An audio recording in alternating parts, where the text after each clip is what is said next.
Hi everyone, welcome to our module on phonology, and I just want to give you a quick overview of what the expectations and assignments are for this particular module.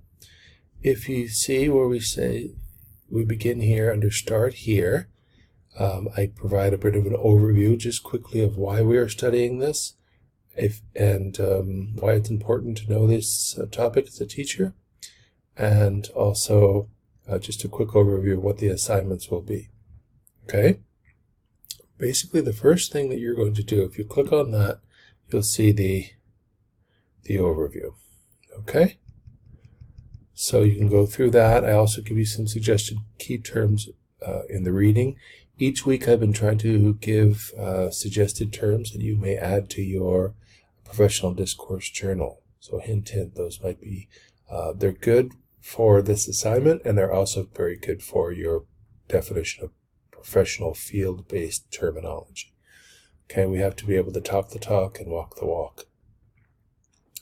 And this is the readings that you need to do this week, and this is an overview of what the expectations are. I will first ask you to, I'll go through each of these in detail. Okay? So we start here with, there's a lecture, a quick, about 10-minute lecture on phonology and its importance in supporting English language learners, emergent bilinguals. Key concepts are defined, and the instructional strategies to support phonology are mentioned.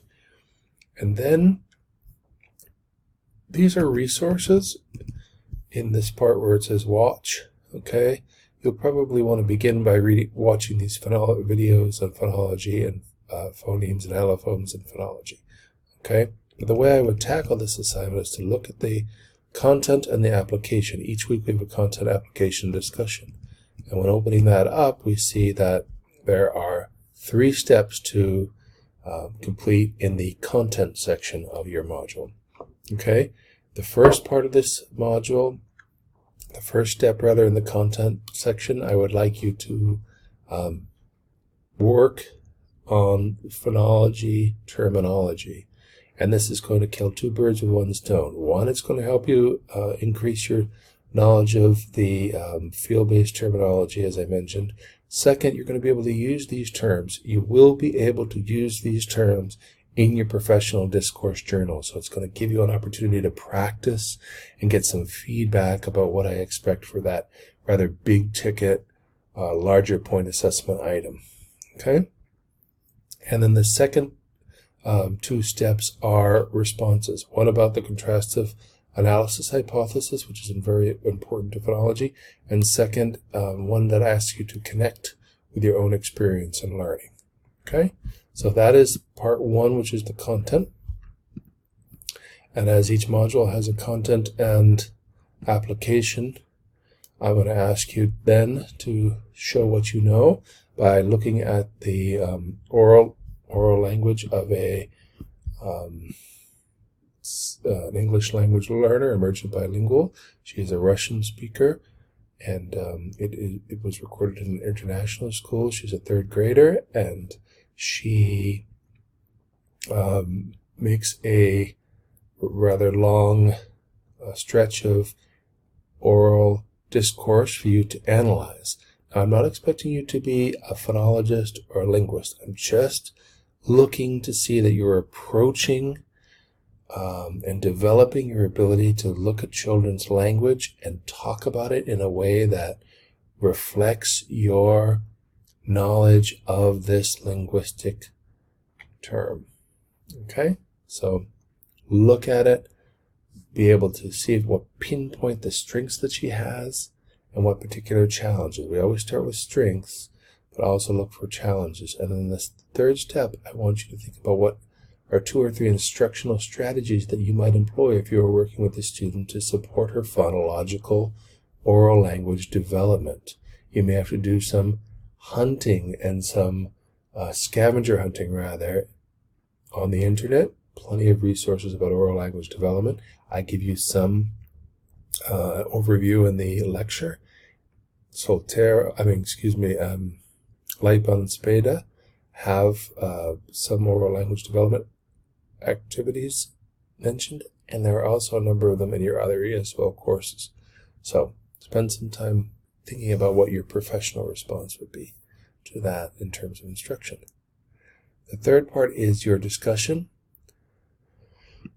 I've made the unilateral decision to make the group. Each group will be assigned to posting one authentic question, and then the rest of the group who is not, if you're in group 1 or group 2 or group 3, for example, your responsibility will be to post the authentic question, and then the rest of the group will be responding to the question. Your responsibility ends with posting the question. However, it's not your responsibility to facilitate the conversation at this point. However, if you would like to respond, that shows a lot of initiative, okay? That shows that you're engaging with the content. So when I'm looking at how to assess your growth holistically, it will be helpful to see that you've engaged at that level of thinking. So in other words, it's a conversation. The discussions are an opportunity for you to engage with your colleagues, interact, and share thinking. It's not a place for me to correct you, okay?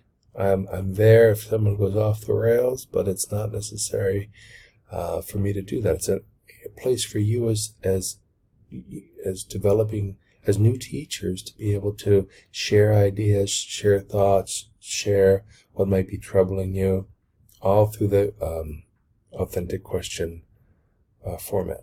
Okay? So, I've been very pleased with everyone's progress. If you have any questions, if anything is not crystal clear, I'm here. I'm on the other end of this module, so feel free to email me at any time. Thanks so much, and have a great week.